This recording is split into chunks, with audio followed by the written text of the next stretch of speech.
The transmission arrived without warning, cutting through every defense protocol Earth possessed.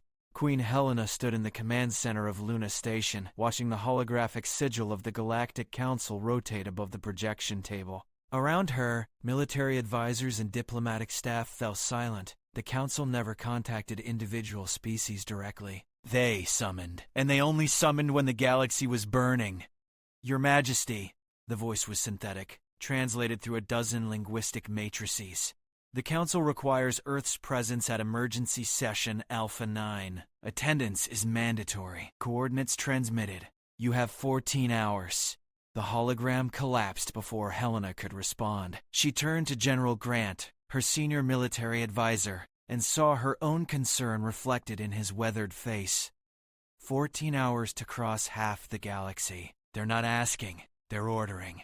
Should we mobilize the fleet? Grant asked. Helena shook her head. Not yet, but have them ready. If the Council is this desperate, we're either about to become very important or very expendable. The journey through slip space gave Helena time to review what little intelligence Earth had gathered about the Council. Humanity had been granted provisional membership only 3 years ago, after first contact with a Zenthari research vessel. The galaxy, it turned out, was old and crowded, and had been watching Earth for centuries, waiting to see if humanity would destroy itself before achieving interstellar flight. They'd been surprised when humans not only survived but thrived. The Council station hung in the void between stars, a massive construct of crystalline towers and metallic rings that dwarfed Earth's moon. Helena's shuttle docked in a bay marked with fresh designation codes, human glyphs. They'd prepared for her arrival. Inside, the architecture was deliberately overwhelming. Vaulted ceilings stretched 30 meters high. The corridors were wide enough to accommodate species that measured their height in stories rather than feet. Helena walked with her honor guard, 4 Marines in dress uniform, toward the central chamber. Everywhere, alien dignitaries watched her pass. Some with curiosity, others with something that looked disturbingly like fear. The council chamber was an amphitheater carved from a single piece of dark stone that seemed to absorb light. Seated in ascending rows were representatives from 47 species, each more exotic than the last. The Zenthari with their crystalline carapaces, the flowing gas-like aetherons contained in environmental suits, the towering Krell, who communicated through bioluminescent pulses across their segmented bodies. And at the center, in the highest seat, was Admiral Kethis of the Talon Fleet. He was Sirathi, a species that resembled Earth's mantises scaled up to human size, with 4 arms and compound eyes that caught every spectrum of light. His exoskeleton was marked with military honors that Helena's briefing document suggested represented 3 centuries of service. Queen Helena of Earth, the synthesized voice of the council secretary announced, "You may take your designated position." The seat marked for Earth was at the lowest tier. The newest members always sat closest to the floor. Helena descended the steps, feeling the weight of dozens of alien gazes. She sat, spine straight, hands folded, and waited. Kethis rose, and the chamber fell into absolute silence. When he spoke, his voice was translated into a deep, resonant tone that carried authority earned through impossible years.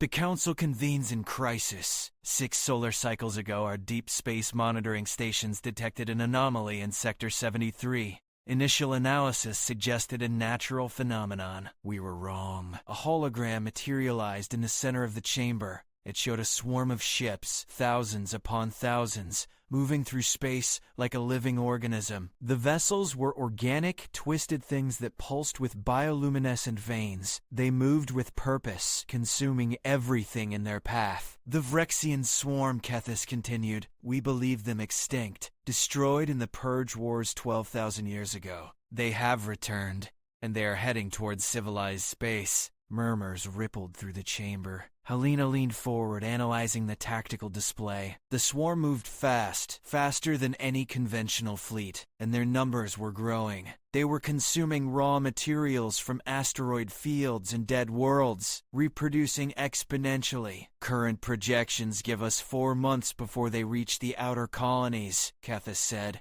6 months before they penetrate core systems. We must unite every military asset the Council possesses. Admiral, a voice called out. It belonged to Counselor Vren, a Zenthari whose crystalline body refracted light into rainbow patterns. Before we proceed with military planning, there is a matter of classification that requires immediate attention.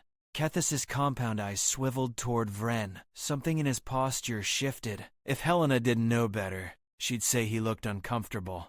"The motion is recognized," Kethis said quietly. Vren gestured, and a new hologram appeared. Earth. Helena's homeworld rotated slowly, blue and green and deceptively peaceful from orbit. But then the data overlays began to appear. Atmospheric composition, gravity measurements, tectonic activity, biodiversity indices, weather pattern analysis. According to the Galactic Habitability Standards, Vren announced, Earth meets 7 of the 9 criteria for Deathworld classification. The chamber erupted. Delegates rose from their seats, voices overlapping in a dozen languages. Helena sat perfectly still, watching Admiral Kethis. The Zirathi had frozen, every muscle locked, his compound eyes fixed on the hologram of Earth.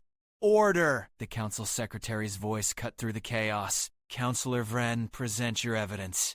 "Gladly." Vren's tone carried satisfaction. Earth's gravity is 1.3 times galactic standard. Its atmosphere contains oxygen at concentrations that would be toxic to 70% of Council species. The planet experiences regular superstorms with wind speeds exceeding 200 kilometers per hour. Tectonic shifts occur with statistical regularity. The biodiversity includes apex predators that hunt in coordinated packs, venomous organisms numbering in the millions, and microbial life capable of consuming organic matter in hours. Each point appeared as a glowing marker on the hologram. Helena watched Earth transform from a garden world into a catalog of horrors. Furthermore, Vren continued, human physiology reflects adaptation to these conditions. Humans possess redundant organ systems, accelerated healing factors, and musculature designed for a high-gravity environment. They are by definition apex predators, evolved on a world that actively tries to kill its inhabitants.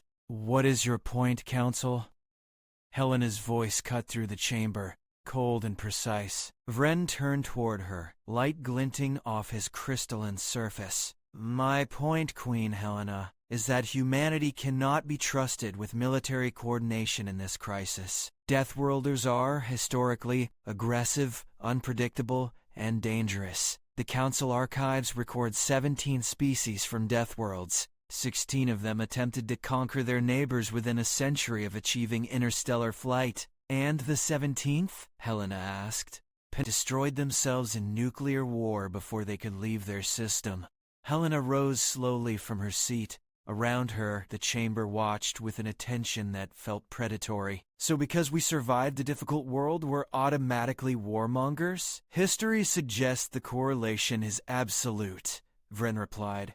Helena's jaw tightened. She'd prepared for political maneuvering, for questions about Earth's military capabilities, even for skepticism about humanity's commitment. She hadn't prepared to be treated like a contagion. "Admiral Kethis," she said, turning toward the Zirathi commander. "You've reviewed Earth's history. Our wars, our weapons, our violence. Do you believe we're a threat to the Council?" Kethis remained frozen for a long moment. When he finally moved, it was to activate his own holographic display. It showed a world, barren and cratered atmosphere stripped away. "This is Cathara Prime, my homeworld. Gravity 0.8 galactic standard, no tectonic activity. Weather patterns stable within 3% variance annually. Largest predator masses 4 kilograms. He turned toward Helena, and in his compound eyes she saw something she hadn't expected. Respect. And fear. "I have studied Earth," Kethis said quietly. "I have reviewed your species' development, and I understand now what Counselor Vren is trying to say, even if he lacks the courage to speak it plainly." He paused. "Deathworlders don't just survive. They conquer, not through malice, but because conquest is the only language their environment taught them. Every resource is fought for. Every advantage is pressed. Every weakness is exploited. This is not cruelty. This is adaptation." "Then you agree we should be excluded?" Helena asked. I agree, Kethis said, that if we allow humanity into this fight, the galaxy will never be the same again. Deathworlders change the rules. They fight wars that civilized species cannot imagine, and they win. The weight of his words settled over the chamber like a shroud. Helena looked around at the assembled delegates and saw it clearly now. They weren't just afraid of the Vrexian Swarm. They were afraid of what humanity might become if given the weapons and authority to fight. So we're too dangerous to help save you, Helena said. Is that the Council's final position? Vren stepped forward. The motion before the Council is to exclude Earth from military coordination and restrict human vessels to defensive operations within Sol System until the current crisis is resolved. All in favor? Helena watched the vote happen in real time. 43 species voted to quarantine humanity. Only 3 abstained. None voted against. The motion carries, the Council Secretary announced. Earth's military assets are hereby restricted to no. The single word from Helena cut through the chamber like a blade. She descended the steps from her seat, walking toward the center of the amphitheater. Her Marines moved to follow, but she gestured for them to stay back. This was something she had to do alone. The Council has made its position clear, Helena said. You're terrified of us, of what we represent, of what we might do if we're given the chance to prove ourselves. She looked up at Kethis. The Admiral is right. We are products of a death world. Earth tried to kill us in 1,000 different ways, and we survived every single one. We learned to fight. We learned to adapt. We learned that the only way to guarantee survival is to never stop pushing forward. She turned slowly, making eye contact with every delegate she could. But the Admiral missed something crucial in his analysis. We didn't just learn to conquer, we learned to protect. Every human alive today exists because our ancestors fought to defend each other. Against predators, against disease, against the planet itself. We are not monsters. We are survivors. And we protect our own. Earth is not part of this coalition, Vren said sharply. You have no authority here. You're right, Helena agreed. But the Vrexian Swarm doesn't care about Council authority. They'll consume your worlds just as easily as they'd consume ours. And when they come, when your defenses fail, when your fleets are burning and your colonies are dying, remember that you had allies who were willing to stand with you. And you sent them home. She turned to leave, her Marines falling into formation around her. Behind her, the Council chamber remained silent. She was almost to the exit when Admiral Kethis' voice stopped her. Queen Helena. She turned. The Sirathi commander had descended from his seat and stood in the center of the chamber. His forearms were spread in what her cultural briefing suggested was a gesture of respect among his people. If the Council will not accept your help, Kethis said quietly, then I must ask for it personally. The Talon fleet has defended the outer colonies for 3 centuries. When the swarm arrives, we will be the first line of defense, and we will fall. Admiral! Vren's voice carried warning. You speak out of turn. Kethis ignored him. I have studied Deathworlds, Queen Helena. I know what they create. Warriors who fight, not because they want to, but because they must. Defenders who would rather die than watch others suffer. If even a fraction of that is true about humanity, then I am asking for your help. Not as a council member, as a soldier who knows he's about to fight a battle he cannot win. Helena met his compound gaze and saw the truth there. Kethis wasn't afraid of humanity. He was afraid of failing the billions of lives depending on him. She understood that fear. She'd felt it every day since taking the throne. Send me your tactical data, Helena said. Fleet positions, defensive capabilities, supply lines, everything. The Council has voted to exclude Earth, Vren protested. The Council voted to exclude us from their coalition, Helena corrected. They didn't vote to stop us from defending innocent lives. That's not their decision to make. She left the chamber with her head high, but inside, her mind was already racing. Earth's military was advanced by galactic standards, but they were one planet against a swarm that had consumed entire sectors. The mathematics were brutal, but mathematics had never stopped humanity before. The next 2 months passed in a blur of preparation. Helena returned to Earth and immediately convened the Combined Military Command. General Grant laid out the tactical situation with his usual brutal honesty. We're looking at 60 to 1 odds at minimum. The swarm reproduces faster than we can kill them. Conventional tactics won't work. Then we use unconventional tactics, Helena said. Commander Lisa Chen of the Orbital Defense Fleet leaned forward. What exactly are you suggesting, Your Majesty? Helena pulled up a hologram of Earth. Beautiful. Deadly. Home. Every species in the Council evolved on worlds that were gentle to them. They fight wars according to rules that make sense in civilized space. But we don't come from civilized space. We come from a world that taught us there are no rules, only survival. You want to fight dirty, Grant said, understanding dawning in his eyes. I want to fight like humans, Helena corrected. The Vrexian Swarm is biological. They adapt and evolve. But they've never faced a species that evolved in an arms race against an entire planet's worth of hostile life. Every weapon Earth's biosphere created, we found a counter for. Every disease, every poison, every environmental hazard, we survived them all. Chen smiled. It wasn't a pleasant expression. You want to turn our own Deathworld experience into a weapon. Exactly. Over the following weeks, Earth's industrial capacity mobilized in ways the galaxy had never seen. Factories that had produced consumer goods retooled for military hardware. Research facilities that studied Earth's hostile environment began weaponizing their findings. Biologists worked alongside generals. Virologists consulted with fleet commanders. Helena received daily reports from Admiral Kethis. The swarm had reached the outer colonies. 3 systems had already fallen. The Talon fleet was fighting a running retreat, buying time for evacuations. Civilian casualties were mounting. We need to move now, General Grant urged. Every day we wait, more people die. Our fleet isn't ready, Helena replied. The biological weapons need another week of testing. We might not have another week.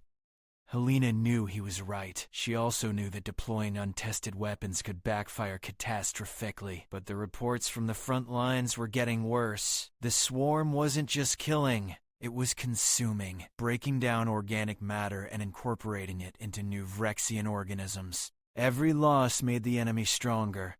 She made the call. The first Earth Expeditionary Fleet launched from Luna Station 3 days later. 60 warships, each carrying weapons that the Council would have classified as war crimes if they'd known they existed. Helena stood on the bridge of the flagship Resilience, watching Earth shrink behind them. Slip space in 30 seconds, the navigation officer announced. Helena activated the fleet-wide channel. This is Queen Helen to all ships.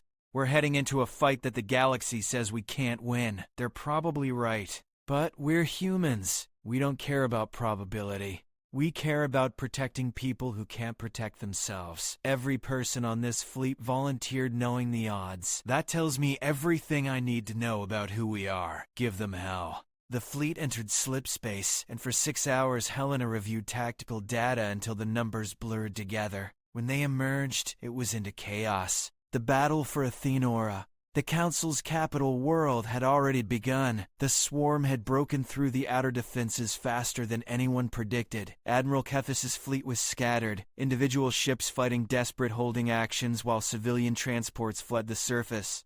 Helena's tactical officer Marcus Webb highlighted the priority targets.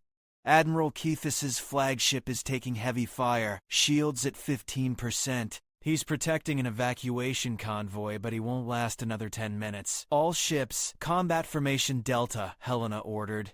Target the swarm cluster attacking the Talon fleet. Fire on my mark. The human fleet moved with practiced precision, each vessel taking up position in an overlapping defensive sphere. It was a formation designed for Earth's war games, where every ship supported its neighbors and weak points were eliminated through redundancy. Weapons hot, Webb reported. Helena watched the swarm vessels on the tactical display. They were closing fast, utterly fearless. They didn't understand retreat or caution. They only understood consumption. Mark. The Resilience fired first, its main railgun sending tungsten slugs through space at a fraction of light speed. The kinetic impacts shattered swarm vessels, their organic hulls rupturing in silent explosions. But for every ship destroyed, 2 more took its place. Deploy biological payload, Helena ordered. Across the fleet, weapons systems activated that had never been used in actual combat. Missiles loaded with engineered viruses, bacteria designed to break down organic compounds at accelerated rates, toxins extracted from Earth's most venomous species and modified for maximum lethality. The first wave hit the swarm cluster. The effect was immediate. Swarm vessels began to convulse, their bioluminescent veins flickering erratically. Hulls split open as internal structures dissolved. Some ships simply fell apart, their biological cohesion destroyed. Confirmed kills, Webb reported, his voice tight with shock. 70% of the target cluster neutralized. On the tactical display, the swarm's advance faltered. For the first time since the battle began, they hesitated.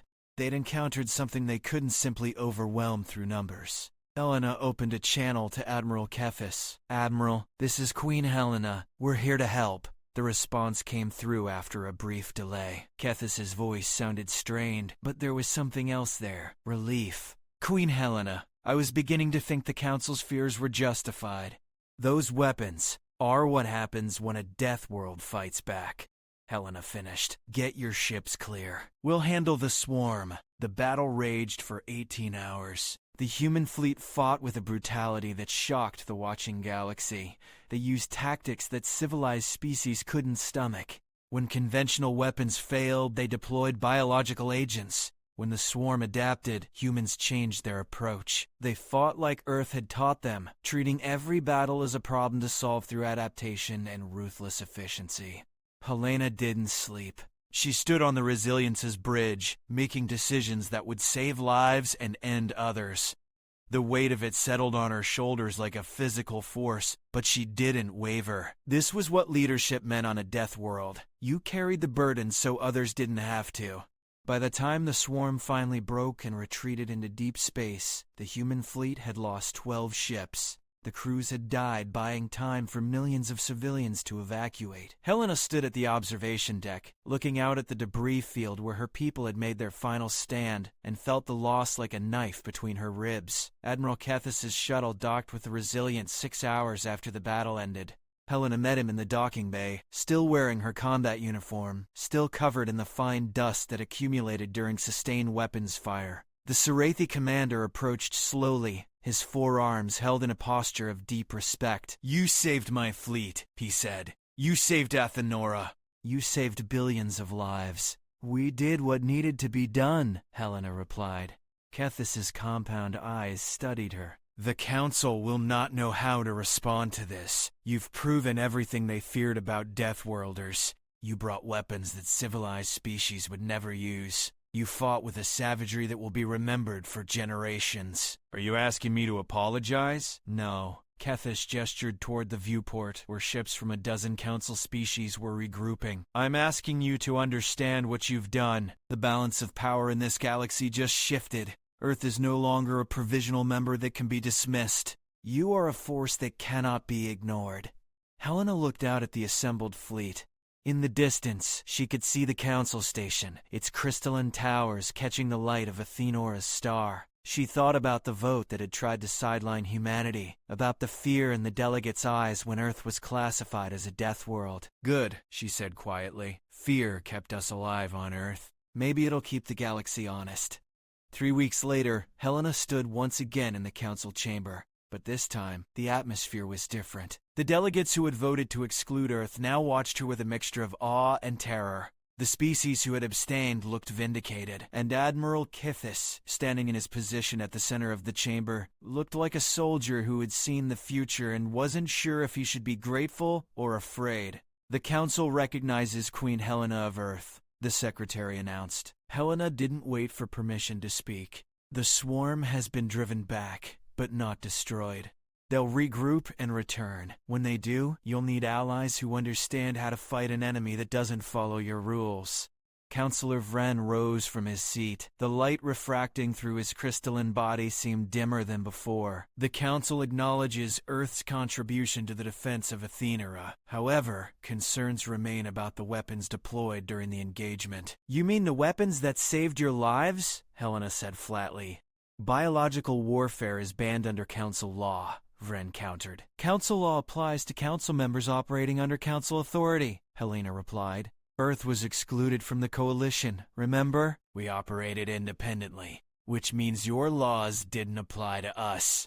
The logic was airtight, and Vren knew it. He sat down without another word. Admiral Kethis stepped forward. The Talon fleet formally requests Earth's integration into the Council's military command structure. We need their expertise, we need their weapons, and we need their willingness to do what civilized species cannot. Helena met his gaze. The Sirathide's commander had changed in the weeks since the battle. He'd seen what Deathworlders could do, and instead of retreating in fear, he'd learned from it. But Earth will join your coalition, Helena said, but on our terms. We will not be relegated to defensive positions. We will not have our weapon systems restricted.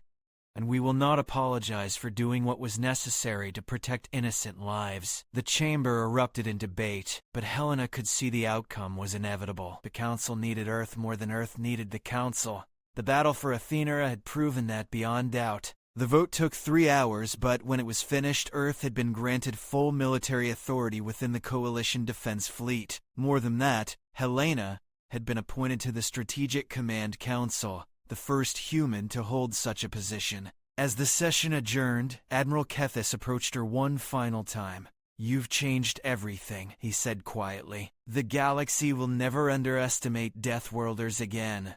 Helena looked at the alien commander, this soldier from a gentle world who had learned to see strength in what others feared. "Earth didn't change, Admiral. We've always been exactly what we are. The galaxy just finally paid attention."